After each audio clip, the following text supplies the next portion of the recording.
Hi every one. അപ്പോൾ ഇന്നത്തെ വീഡിയോയിൽ നമ്മൾ നോക്കാൻ പോകുന്നത് എന്താണ് നോർമാലിറ്റി എന്നാണ്. ഓക്കെ, നമ്മൾ മൊളാരിറ്റി എന്താണെന്ന് നമുക്കറിയായിരിക്കും. Molarity which is number of moles of solute by litres of solution. Okay, normality പക്ഷെ നമുക്ക് ചിലപ്പോൾ കുറച്ച് കൺഫ്യൂഷൻ വരാൻ സാധ്യതയുള്ള ഒരു ടോപ്പിക്കാണ്. അപ്പോൾ നോർമാലിറ്റി കണ്ടുപിടിക്കാൻ രണ്ട് ഈസി ഫോർമുലാസ് ഉണ്ട്. ഫസ്റ്റ് വൺ എന്ന് പറഞ്ഞാൽ ഇത് നോർമാലിറ്റി കണ്ടുപിടിക്കാനുള്ള ഒരു ഈസി ഫോർമുലയാണ്. നിങ്ങൾക്ക് മൊളാരിറ്റി അറിയാമെങ്കിൽ നിങ്ങൾക്ക് നോർമാലിറ്റി ഈസി ആയിട്ട് കണ്ടുപിടിക്കാം. കാരണം normality is equal to molarity into N. ഈ എന്നിനെ നമ്മൾ എക്സ് എന്നും എഴുതാറുണ്ട്. ഇതിനെ പറയുന്നത് വാലൻസി ഫാക്ടർ എന്നാണ്. ഓക്കെ, രണ്ടാമത്തെ ഫോർമുല എന്ന് പറയുന്നത് ഈ വാലൻസി ഫാക്ടർ എന്താണെന്ന് ഞാൻ പറയാം. സോ നെക്സ്റ്റ് ഫോർമുല എന്ന് പറയുന്നത് normality is equal to number of gram equivalents of solute by liters of solution. നമ്മൾ ഈ ഗ്രാം ഇക്വലൻ്റ് എന്ന് പറയുമ്പോൾ നമ്മൾ ശരിക്കും ഉദ്ദേശിക്കുന്നത് അത് നമ്പർ ഓഫ് മോൾസ് പോലെ തന്നെ ഉള്ള ഒരു ക്വാണ്ടിറ്റിയാണ്, സിമിലർ ടു ദാറ്റ് ആണ്. അപ്പോൾ ഗ്രാം ഇക്വലൻ്റ് എന്ന് പറയുമ്പോൾ നമ്മൾ ആദ്യം എങ്ങനെയാണ് ഗ്രാം ഇക്വലൻ്റ് കണ്ടുപിടിക്കുക? ഗ്രാം ഇക്വലൻ്റ് എന്ന് പറഞ്ഞാൽ സാധാരണ നമ്മൾ മോൾസ് ഓഫ് സൊല്യൂട്ട് കണ്ടുപിടിക്കാൻ എന്താ ചെയ്യുക? നമുക്കൊരു ഗിവൺ മാസ് ഉണ്ടാവും. ആ ഗിവൺ മാസ് നമ്മൾ ഇതിൻ്റെ molecular weight or molar mass കൊണ്ട് ഡിവൈഡ് ചെയ്യുകയാണ് ഒരു സബ്സ്റ്റൻസിൻ്റെ.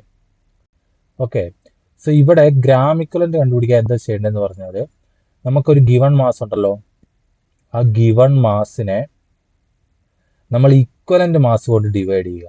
Okay, equivalent mass. അപ്പം നമ്മൾ അറിഞ്ഞിരിക്കേണ്ട ഒരു കാര്യം എന്ന് പറഞ്ഞാൽ എന്താണ് ഇക്വലൻ്റ് മാസ് എന്ന് നമ്മൾ അറിഞ്ഞിരിക്കണം. ഇക്വലൻ്റ് മാസ് ഇത് പ്രധാനമായിട്ട് വരിക ഒന്ന് ആസിഡിൻ്റെ കേസിൽ, ഒന്ന് ബേസിൻ്റെ കേസിൽ, ഒന്ന് സാൾട്സിൻ്റെ കേസിൽ. ഇത് 3 കേസിലാണ് ഇക്വലൻ്റ് മാസ് പ്രധാനമായിട്ട് വരുന്നത്. ഇക്വലൻ്റ് മാസ് എന്ന് പറഞ്ഞാൽ ആ molar mass or molecular mass divided by N or നമുക്ക് എക്സ് എന്നും പറയാം, വാലൻസി ഫാക്ടർ. ഇതേ വാലൻസി ഫാക്ടറാണ് ഈ ഇക്വേഷനിൽ ഇവിടെ എഴുതിയിരിക്കുന്നത്. അപ്പോൾ നമ്മൾ എന്താണ് വാലൻസി ഫാക്ടർ നോക്കാം. വാലൻസി ഫാക്ടർ എന്ന് പറഞ്ഞാൽ ഒന്നുമില്ല, ഒരു ആസിഡ് എടുക്കുവാണെങ്കിൽ ഇപ്പോൾ HCl H2SO4 ഇതിൽ എത്ര H+ അയൺ ഇതിന് ഡൊണേറ്റ് ചെയ്യാൻ പറ്റും എന്നുള്ളതാണ് ഈ വാലൻസി ഫാക്ടർ എന്ന് ഉദ്ദേശിക്കുന്നത്. ഈ HClൻ്റെ കേസിലാണെങ്കിൽ ഇവിടെ ഒരു H ഡൊണേറ്റ് ചെയ്യാൻ പറ്റും. ഈ H2SO4ൻ്റെ കേസിലാണെങ്കിൽ ഇവിടെ 2 H ഡൊണേറ്റ് ചെയ്യാൻ പറ്റും. ഓക്കെ, അതുകൊണ്ടാണ് ഇതിന് ഇക്വലൻ്റ് മാസ് എന്ന് വിളിക്കുന്നത്. കാരണം ഒരു ന്യൂട്രലൈസേഷൻ റിയാക്ഷൻ ഉണ്ടാകാൻ, ഫോർ എക്സാമ്പിൾ ഇപ്പോൾ NaOHഉം HClഉം ആണ് റിയാക്ട് ചെയ്യുക എന്ന് വിചാരിച്ചു. അപ്പോൾ ഒരു മോളിക്യൂള് NaOHഉം ഉണ്ട്, ഒരു മോളിക്യൂള് HClഉം ഉണ്ട്. അപ്പോൾ ഇത് ന്യൂട്രലൈസേഷൻ റിയാക്ഷൻ നടക്കണമെങ്കിൽ ഇവിടുന്ന് ഒരു OH വരും, ഇവിടുന്ന് ഒരു H+ വരും, എന്നിട്ട് ഇത് രണ്ടും കൂടെ ചേർന്ന് H2O ആകാം. ഓക്കെ, അപ്പോൾ ഇവിടെ ഒരു മോളിക്യൂളും ഇവിടെ ഒരു മോളിക്യൂളും മതി. പക്ഷേ ഇപ്പോൾ നമ്മൾ എടുക്കുന്നത് NaOHഉം H2SO4 ആണെന്ന് വിചാരിക്കുക. അപ്പോൾ ഈ H2SO4ന് 2 H+ ഡൊണേറ്റ് ചെയ്യാൻ പറ്റും. ഇവിടെ ഒരു OH- കിട്ടും, ഇവിടെ 2 H+ കിട്ടും. ഓക്കെ, അപ്പോൾ 2 H+ കിട്ടുമ്പോൾ എന്താണ്, ഇവിടെ 2 മോളിക്യൂള് NaOHന്, ഇവിടെ ഒരു മോളിക്യൂള് NaOH മതി. Or we can also say ഒരു മോളിക്യൂള് NaOHന് 0.5 മോളിക്യൂൾ H2SO4 മതി. അപ്പോൾ ഇത് ഒരു മോൾ എടുക്കുവാണെങ്കിൽ ഇത് ഹാഫ് മോൾ മതി.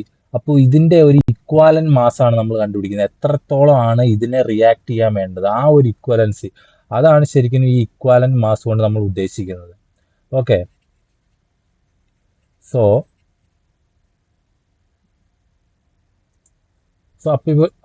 അപ്പോൾ ഇവിടെ പറഞ്ഞതുപോലെ ആസിഡിന്റെ കേസിലാണെങ്കിൽ എത്ര H+ ഡൊണേറ്റ് ചെയ്യാൻ പറ്റും, അതിനനുസരിച്ചാണ് ഈ വാലൻസി ഫാക്ടർ. അപ്പോൾ HClന്റെ കേസിൽ വാലൻസി ഫാക്ടർ 1, H2SO4ന്റെ കേസിൽ 2. ഇനിയിപ്പോൾ ബേസ് ആണെങ്കിൽ for example NaOH, CaOH twice. ബേസിന്റെ കേസിലാണെങ്കിൽ എത്ര OH മൈനസ് അയൺ ഡൊണേറ്റ് ചെയ്യാൻ പറ്റും എന്നുള്ളതാണ് വാലൻസി ഫാക്ടർ. അപ്പോൾ ഈ NaOHന്റെ കേസിൽ ഇത് 1, CaOH ട്വൈസിന്റെ കേസിൽ ഇത് 2. ഇനിയിപ്പോൾ സാൾട്ട് ആണെങ്കിൽ ഫോർ എക്സാമ്പിൾ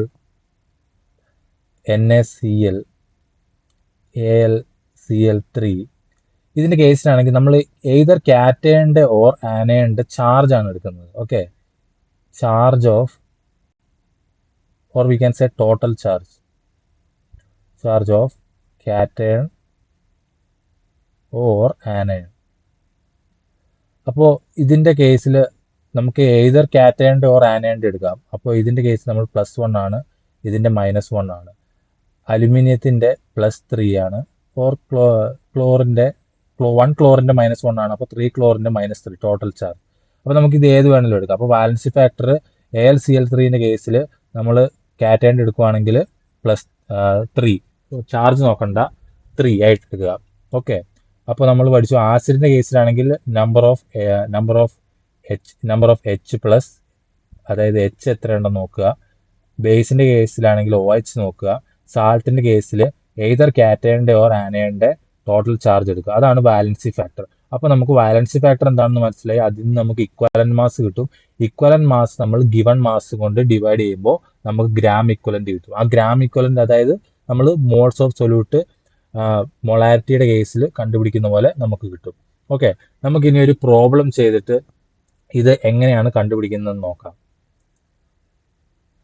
സോ ഞാനിവിടെ എടുക്കാൻ പോകുന്ന പ്രോബ്ലം എന്ന് പറയുന്നത് നമ്മൾ 2 കേസിലും നമുക്കിത് നോക്കാം. ഓക്കെ, ക്വസ്റ്റ്യൻ എന്ന് പറയുന്നത് ഞാൻ 196 ഗ്രാം H2SO4 ഒരു 5 ലിറ്റർ അത് ഓർ 500 ml വാട്ടറിൽ ഡിസോൾവ് ചെയ്തു. So I need to find out എത്ര നോർമാലിറ്റി ആണ് ഇതിൻ്റെ മൊളാരിറ്റി.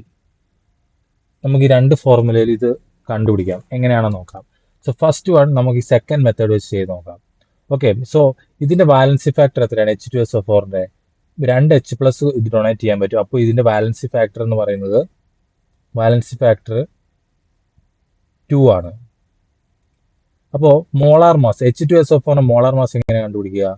മോളാർ മാസ് കണ്ടുപിടിക്കുക എന്ന് പറഞ്ഞാൽ നമ്മൾ ഓരോന്നിൻ്റെ മാസ് ആഡ് ചെയ്യുക. അതായത് Hന്റെ 2 ഒരു Hന്റെ മാസ് 1 ആണ്. അപ്പോൾ 2 × 1 പ്ലസ് സൾഫറിൻ്റെ 32 ആണ്,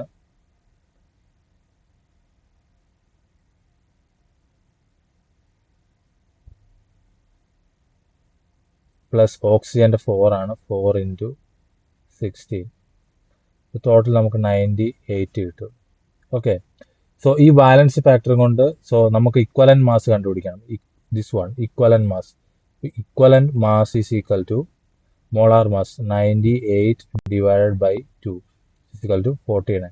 അപ്പോൾ നമുക്ക് 49 കിട്ടി ഇക്വലന്റ് മാസ്. ഇനി നമുക്ക് ഗ്രാം ഇക്വലന്റ് കണ്ടുപിടിക്കാം. ഗ്രാം ഇക്വലന്റ് കണ്ടുപിടിക്കാൻ ഗിവൺ മാസ് എത്രയാണ്? ഞാൻ 196 ഗ്രാം H2SO4 ആണ് 5 ലിറ്ററിൽ ആഡ് ചെയ്തത്. അപ്പോൾ ഗ്രാം ഇക്വലന്റ് കണ്ടുപിടിക്കാം. Gram equivalent is equal to given mass 196 divided by 49 gram. So I will get 4. ഇതാണ് ഗ്രാം ഇക്വലന്റ്. അപ്പോൾ gram equivalent by litres of solution. So normality is equal to gram equivalent is നമുക്കിവിടെ 4 എന്ന് കിട്ടി by litres of solution. 500 എന്ന് എഴുതരുത്, നമ്മൾ ലിറ്ററിലാണ് ഇത് ചെയ്യുക, ഈ പ്രോബ്ലം ചെയ്യുക. അപ്പോൾ 5 ലിറ്റർ. സോ ഇതിന് നോർമാലിറ്റി എന്ന് പറയുന്നത് 0.8 നോർമൽ ആയിരിക്കും. ഇതേപോലെ നമുക്ക് മൊളാരിറ്റി കണ്ടുപിടിക്കുകയാണെങ്കിൽ, മൊളാരിറ്റി എന്ന് പറയുന്നത്, മൊളാരിറ്റി കണ്ടുപിടിക്കാൻ നമ്മൾക്ക് ആദ്യം നമ്പർ ഓഫ് മോൾസ് അറിയണം അല്ലേ. അപ്പോൾ നമ്പർ ഓഫ് മോൾസ് അറിയാൻ നമ്മൾ എന്ത് ചെയ്യുക, നമ്മൾ ഗിവൺ മാസ് എന്ന് പറയുന്നത് 196 ബൈ ഇതിൻ്റെ മോളാർ മാസ് കൊണ്ട് ഡിവൈഡ് ചെയ്യും. മോളാർ മാസ് എന്ന് പറയുന്നത് H2SO4 98 ആണ്. അപ്പോൾ നമുക്ക് എന്ത് കിട്ടും, 2 കിട്ടും. സോ മൊളാരിറ്റി എന്ന് പറയുമ്പോൾ number of moles of solute which is equal to 2 divided by number of litres of solution ആണ്. 500 ml എന്ന് എഴുതരുത്, 5 ലിറ്റേഴ്സ് എന്ന് എഴുതുക. ചില കേസിൽ നമുക്ക് ഇതിൻ്റെ ഫോർമുല ഇവിടെ ഒരു 1000 കാണാം. അതെന്താണെന്ന് പറഞ്ഞാൽ, ഇപ്പോൾ 500 ml ആണെങ്കിൽ അത് ലിറ്ററിലേക്ക് കൺവേർട്ട് ചെയ്യാൻ വേണ്ടിയാണ്. ഫോർ എക്സാമ്പിൾ, എന്ത് വാല്യൂ ആണ് മില്ലി ലിറ്ററിലുള്ളത് അതിനെ ഡിവൈഡ് ബൈ 1000 ചെയ്യണം.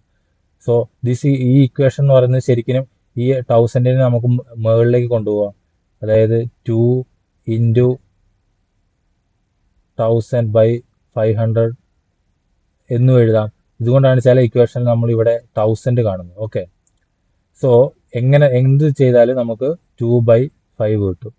അതായത് 2/5 എത്രയാണ്, 0.4 മോളാർ.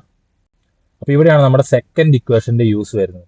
സെക്കൻഡ് ഇക്വേഷൻ നിങ്ങൾക്ക് ഈ മെത്തേഡ് വഴി ചെയ്യാൻ ബുദ്ധിമുട്ടാണെങ്കിൽ നിങ്ങൾക്ക് ഫസ്റ്റ് മെത്തേഡ് വഴി കണ്ടുപിടിക്കുക. അതായത് നിങ്ങൾക്ക് നോർമാലിറ്റി കണ്ടുപിടിക്കാൻ, മൊളാരിറ്റി കണ്ടുപിടിക്കാൻ നിങ്ങൾ അറിയണം. അപ്പോൾ നമുക്ക് നോർമാലിറ്റി എന്ന് പറയുന്നത് മൊളാരിറ്റി കണ്ടുപിടിച്ചു 0.4 ഇൻറ്റു ഇതിൻ്റെ ബാലൻസ് ഫാക്ടറാണ്. ബാലൻസ് ഫാക്ടർ എന്താണോ സൊല്യൂട്ട് അത് കാണുമ്പോൾ നിങ്ങൾക്ക് മനസ്സിലാകണം. അപ്പോൾ ആസിഡാണ് ഇത്, അതിൻ്റെ 2 H ഉണ്ട്, H+ അയൺ ഉണ്ട്, അതുകൊണ്ട് ബാലൻസ് ഫാക്ടർ 2. അപ്പോൾ നിങ്ങൾക്ക് normality is equal to 0.8 normal എന്ന് കിട്ടും. അതേ ഉത്തരം തന്നെയാണ് നമുക്ക് ഇപ്പുറത്തും കിട്ടുക. സോ ഇങ്ങനെയാണ് നോർമാലിറ്റി നമ്മൾ കണ്ടുപിടിക്കുക.